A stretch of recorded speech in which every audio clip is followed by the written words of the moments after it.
Hola gente, bienvenidos a este podcast de Crónicas del Melómano. Soy oyente desconocido y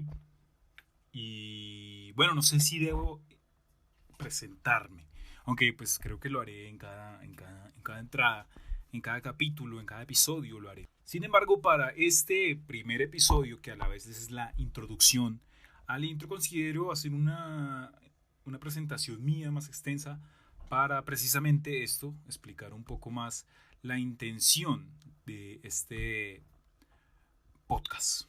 Como ya dije, soy oyente desconocido, conocido así en redes. Tengo un blog. Bueno, antes fue un blog, hoy en día es solo una página de redes sociales que inició precisamente en estilo blog, escrito, hablando de música, al principio simplemente cualquier tipo de música. Luego tuve el enfoque de hablar de música latinoamericana. Es por esto mi intención y mi motivación de hacer este podcast. La idea aquí es hablar un poco de las situaciones actuales de la música latinoamericana emergente, alternativa e independiente en las principales ciudades de Latinoamérica, donde más podamos encontrar música. Algunos preguntarán, ¿y por qué música folclórica no? O música comercial, o música, bueno, como ya dije, la intención de mi blog siempre ha sido hablar de música independiente, alternativa, emergente, hecha en Latinoamérica. Obviamente, la música folclórica entra muchas veces dentro de lo que podemos catalogar independiente, pero esta para mí considero yo que merece un trato más especializado.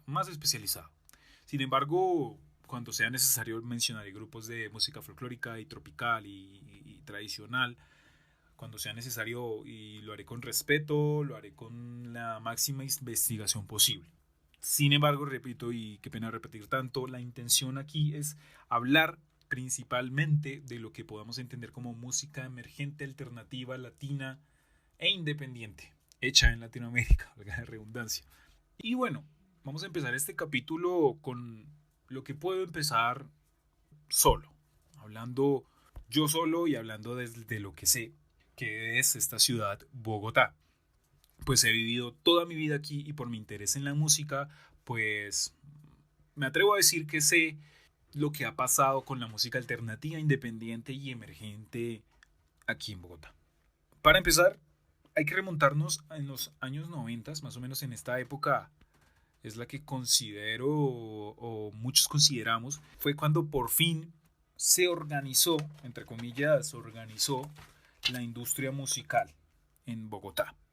Principalmente por la creación del Festival al Aire Libre, así es el nombre completo, Festival al Aire Libre Latinoamericano, creo que es, bueno, Festival al Aire Libre Rock al Parque, creo que es el nombre completo.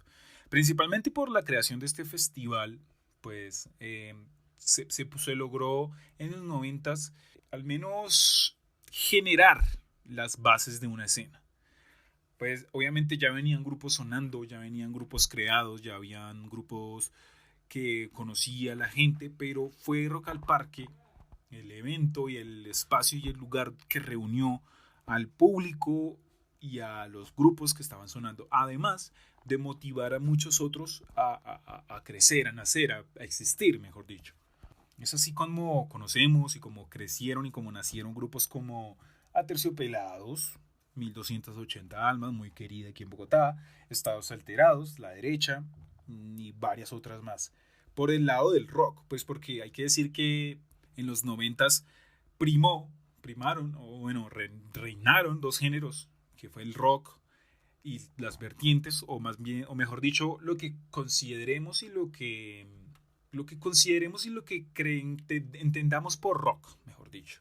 Y por otro lado el rap, que pues en ese momento, en los noventas, estaba naciendo aquí en Colombia, aquí en Bogotá, con La Etnia y Gotas de Rap y algunos otros grupos ya desaparecidos, creo. Aunque bueno, por el lado del rap, hay que mencionar que el tratamiento que se le dio al rap de la ciudad ha sido otro, pues porque en sus principios aquí en la ciudad fue bastante marginado y siempre fue de los estratos y de las clases sociales bajas, entre comillas, Entonces, por razones que no entiendo y por razones que no vale la pena aquí empezar, porque no se trata de esto del podcast, pero sí hay que aclararlo.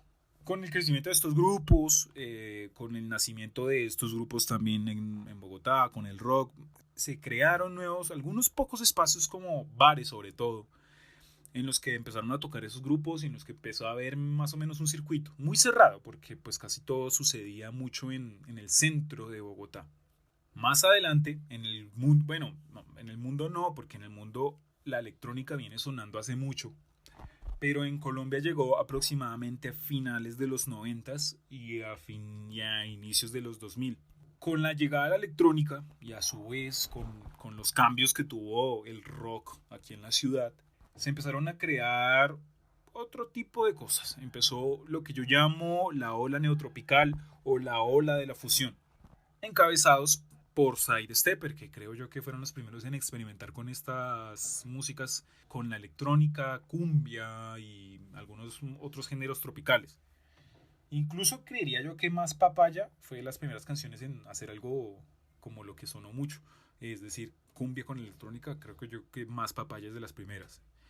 No la puedo poner aquí porque creo que me bajarán en el podcast por copyright y bueno, más adelante averiguaré eso, si puedo poner o no poner música. Por ahora este es el capítulo piloto y vamos a ver cómo funciona. Entonces, con Sidestepper encabezando esta ola de las fusiones, vinieron también otros grupos como La Mojarra Eléctrica, Curúpira, Pernet, los inicios del Frente Cumbiero, que ellos estaban apostándole más por una contraparte a toda esta ola tropical, neotropical más bien. Y así se fue construyendo también un poco más la escena. Entonces se fue combinando un poco más la transformación del rock, porque digamos que hubo un más o menos decaimiento por el parte del rock. Obviamente Rock al Parque seguía durante los 2000, seguía activo, ya ha seguido activo todo este tiempo, obviamente a excepción de la actual pandemia. El rap fue creciendo muy poco, en los inicios de los 2000 todavía no sé, no estábamos escuchando tanto rap, estaban creciendo algunos grupos, pero se dio mucho, pues lo que acabo de mencionar, la ola tropical, la ola neotropical. Luego, con el boom, el gran boom del indie rock o de los movimientos o de los géneros indie, que aquí hago un paréntesis porque me parece muy curioso y muy chistoso cómo la palabra indie, que se refiere a independiente, ¿cierto? No sé, no estoy seguro, pero me parece muy chistoso que esa palabra se refiera a un género.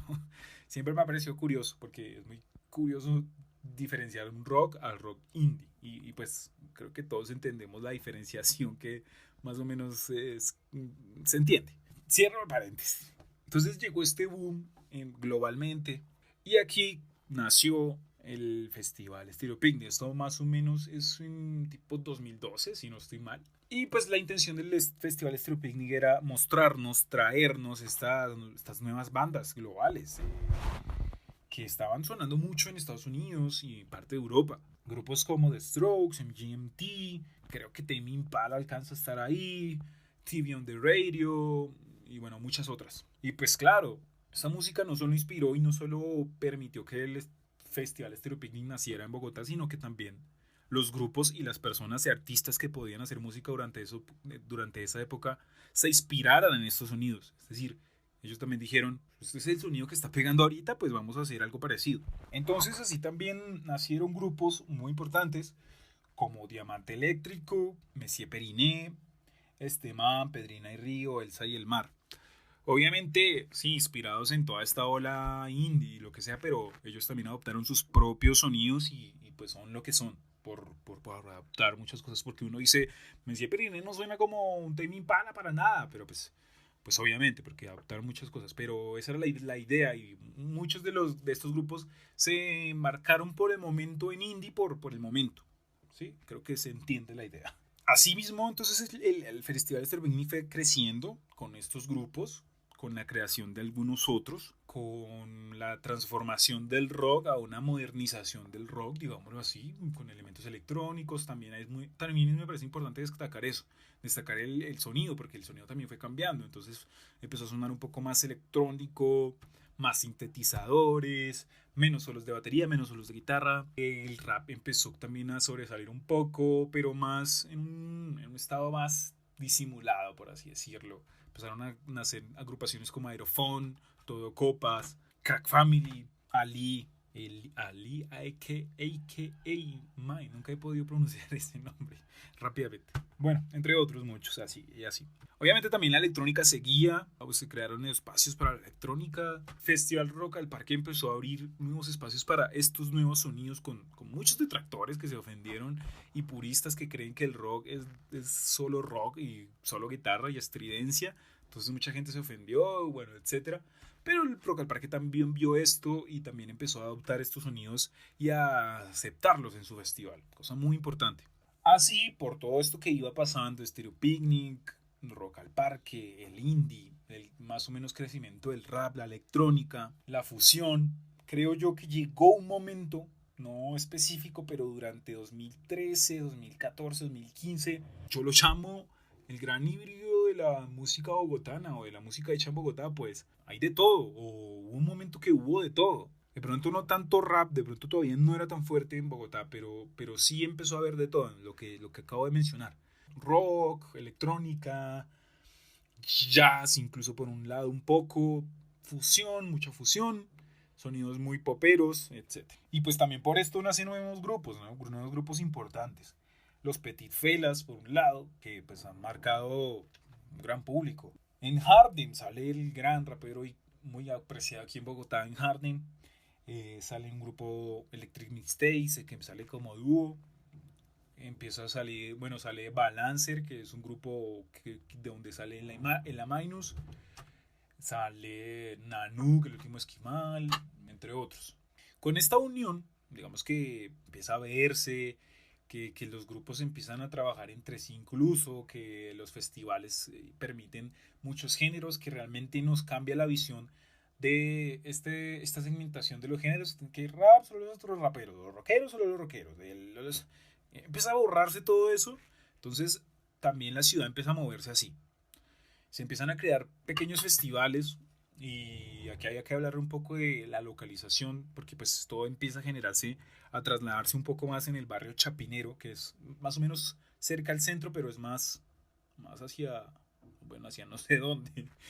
Pero sí, en este barrio se empieza a localizar todo esto. Se empieza a localizar todo lo que fue el indie, todo lo que es la fusión, todo lo que es el rap, sobre todo, en una gran parte. Porque ahí es donde más se empiezan a dar los eventos y a nacer nuevos espacios para los eventos durante este gran híbrido de Bogotá, de la música hecha en Bogotá. Bueno, y esto se da, y es algo que empieza a notarse, por la autogestión de los artistas y de los gestores culturales, ¿no? O sea, se empieza a ver cómo la mano del Estado no está, mejor dicho, cómo el distrito no para bolas, porque pues, por no decir nulo, pero es muy poco la ayuda del distrito. También por otro lado empiezan a verse algunos medios muy interesados en esto, medios independientes, medios pequeños y medianos que les interesa la movida porque está pasando algo importante realmente. Y a su vez se ve como los medios grandes no le están prestando atención a nada de esto. Entonces se empieza a conocer y a ver que todo es algo muy de autogestión y que la palabra independiente es como lo más importante en la escena bogotana. Algo que hay que decir sobre los medios que aún sigue pasando y que empezó a pasar mucho en esa época, 2015, 2016, fue que aparecen, duran 1 o 2 años, desaparecen. O unos meses y desaparecen. Es muy curioso. Eso también nos cuenta una situación sobre los medios musicales en Bogotá, pues porque no pueden sostenerse. Hay mucho de qué hablar, pero poca ganancia realmente.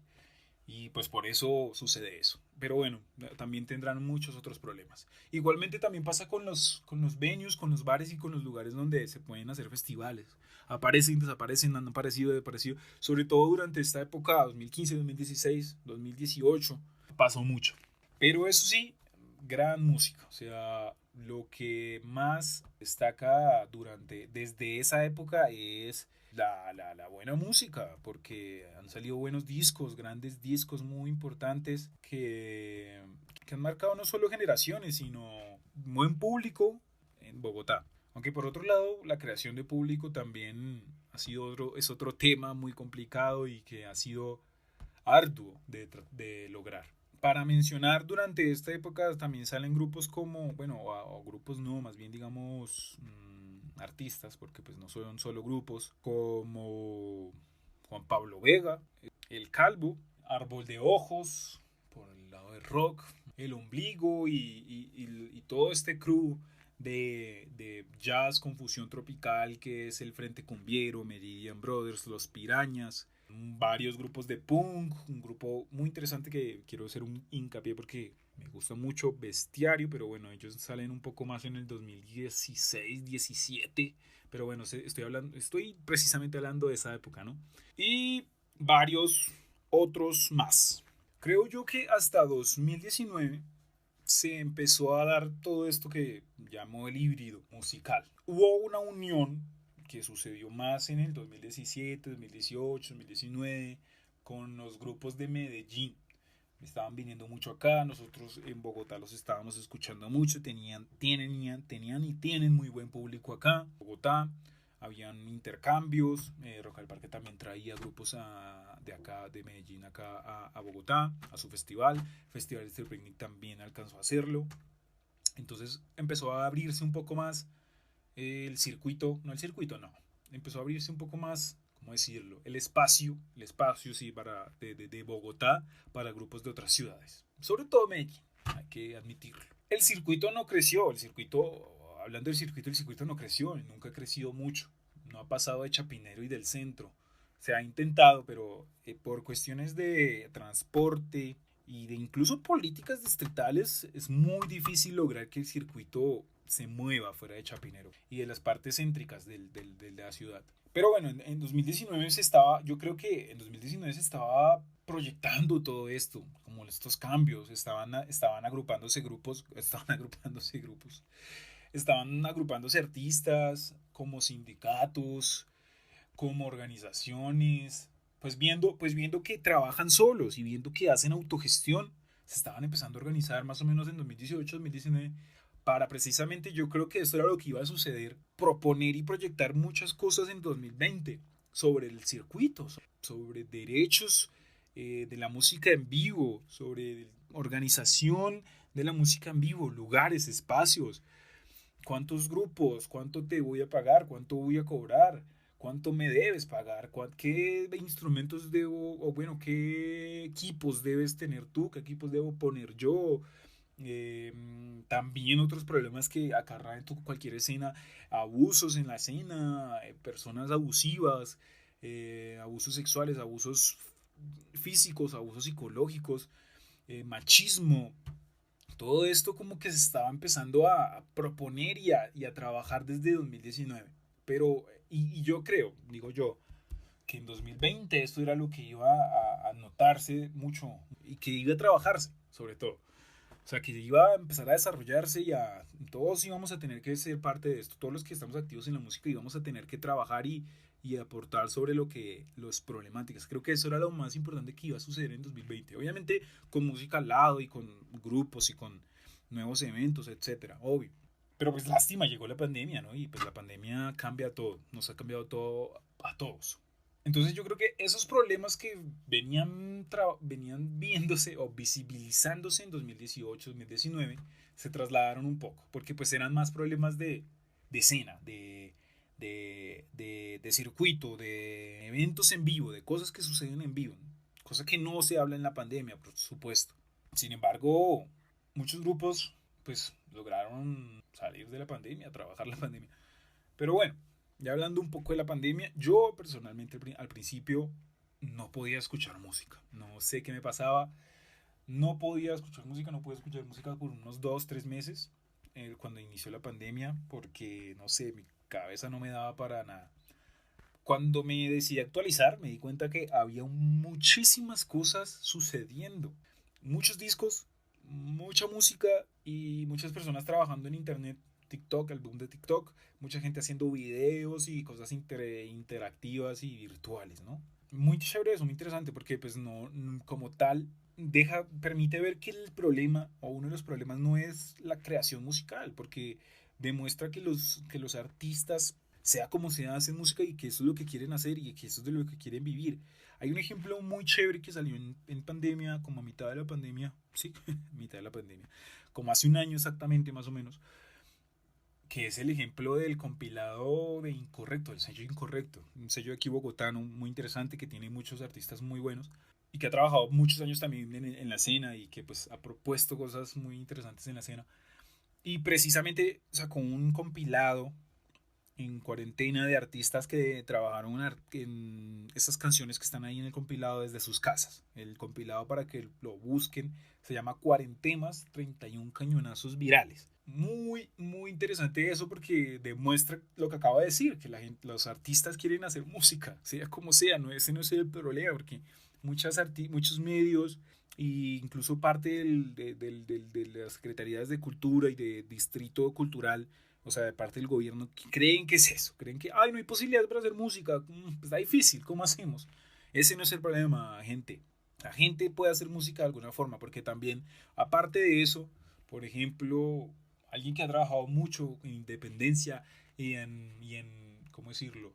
Y en autogestión es el Frente Cumbiero. El Frente Cumbiero, pues creo que obviamente ha tenido apoyos que ha buscado él mismo, es que esa es la cuestión, ellos mismos, porque pues no es solo Mario, sino todo el Frente Cumbiero ha buscado esos mismos apoyos por ellos mismos. Entonces, y pues lo demostró también en pandemia. Sacó un EP con los japoneses, con un japonés que se llama Minjo Cruz Traders, y sacó un LP que pues ya eran canciones que ya tenía trabajadas, pero pues igual lo logró durante la pandemia. Otro ejemplo, para seguir mencionando como ejemplos de que no se trata de que la gente no quiere trabajar y que no quiere hacer música, es el Calvo. El Calvo lanzó dos EPs muy chéveres que venían y que habría que comprárselos y él regalaba un cuchillo y todo y cada uno tenía su imagen, cada canción tenía su imagen, muy chévere. Ese fue otro gran ejemplo. Y bueno, salieron varios discos muy interesantes también porque pues salió el disco de Haikimon, un productor reciente de rap, donde ese más reciente disco pues muestra y demuestra o expone más bien varios artistas de rap de aquí de Bogotá, ¿no? Y entre mujeres y hombres. Y pues también salió discos muy llamativos y que lograron como pegar duro, como Punk de Piel Camaleón, entre otros. Aquí mismo, incluso en pandemia, se remarca lo que ya acabo de decir, ¿no? Ese híbrido, ese super híbrido que hay en Bogotá de música. Pero bueno, para hacer como un resumen a grandes rasgos no, perdón, de una manera muy breve, es que primero hay una gran variedad de música en Bogotá. Desde jazz hasta música folclórica, incluso aquí hay varios sellos de música folclórica que impulsan la música de otras regiones, pero desde aquí de Bogotá. Hay cosas muy populares, en el sentido más literal de lo popular, es decir, de barrio, de nicho, todo dentro de lo alternativo, independiente y emergente, ¿no? Y hay cosas que ya se acercan a lo mainstream. Es decir, musicalmente estamos en un muy buen nivel. Y no solo me refiero incluso al independiente y alternativo, sino en general. Y en general Colombia también, ¿no? Me atrevo a decir. Voy a poner otros discos de ejemplo y actuales para que también veamos eso. Por ejemplo, el disco de Enharden es un discazo, el último. Un discazo. Briela Ojeda también sacó un disco, qué disco tan bueno. Diamante Eléctrico ha sacado un par de discos muy buenos. Y así, varios de los que ya he mencionado en todo lo que vamos a ver en el podcast. Entonces, eso para empezar. Ese es como el primer punto de la conclusión. Hay muy buena música y variada. Y de muy buena calidad. Los problemas que se visibilizaban con los eventos en vivo están en stand-by. No es que se hayan quitado, pero sí van a volver y están volviendo con la reactivación. Sea como sea. Van a volver y otra vez nos va a pasar lo mismo y otra vez los grupos y artistas van a tener los mismos problemas frente a los venues, bares y lugares para música en vivo. Si no se soluciona de una manera colectiva, creo yo. Pero, por otro lado, considero que la clave está en seguir trabajando en la autogestión también. Y que nos olvidemos, si alguien lo está pensando, de la mano del distrito y del gobierno. Eso, de una manera muy breve, es lo que sucede con la música en Bogotá actualmente. Quizás esto tenga segunda parte porque la merece. Y creo que con cada ciudad va a tener segunda parte. Muchísimas gracias por escucharme. De verdad les agradezco a los que hayan llegado hasta aquí, así lo hayan adelantado. De verdad, muchísimas gracias. Recuerden escuchar la música de los grupos que mencioné, compartirla, todo esto, comprar su mercancía. Su mercancía suena como su merch, bueno, lo que tengan, su material. Escuchar mucho su música, apoyarlos, a los más independientes sobre todo, por favor. Recuerden compartir este podcast, si pueden, si no les da como pena o pereza, no hay problema, pero los que puedan y los que les nazca hacerlo, se los agradezco de corazón, en serio. Muchísimas gracias de nuevo por escucharme. Síganme en mis redes, en las redes del blog, que estoy como Crónicas del Melómano en todas, Twitter, Instagram y Facebook. Me pueden encontrar ahí siempre hablando de música, siempre haciendo videos horribles sobre buena música. Y muchísimas gracias, en serio. Que la conversación no quede aquí, porque pues esa no es la idea. Quizás sí tenga la segunda parte, pero espero que la conversación la sigamos en redes. Muchísimas gracias de nuevo, qué pena tantas las gracias. Y nos escuchamos en una próxima. Y como siempre, que viva la música.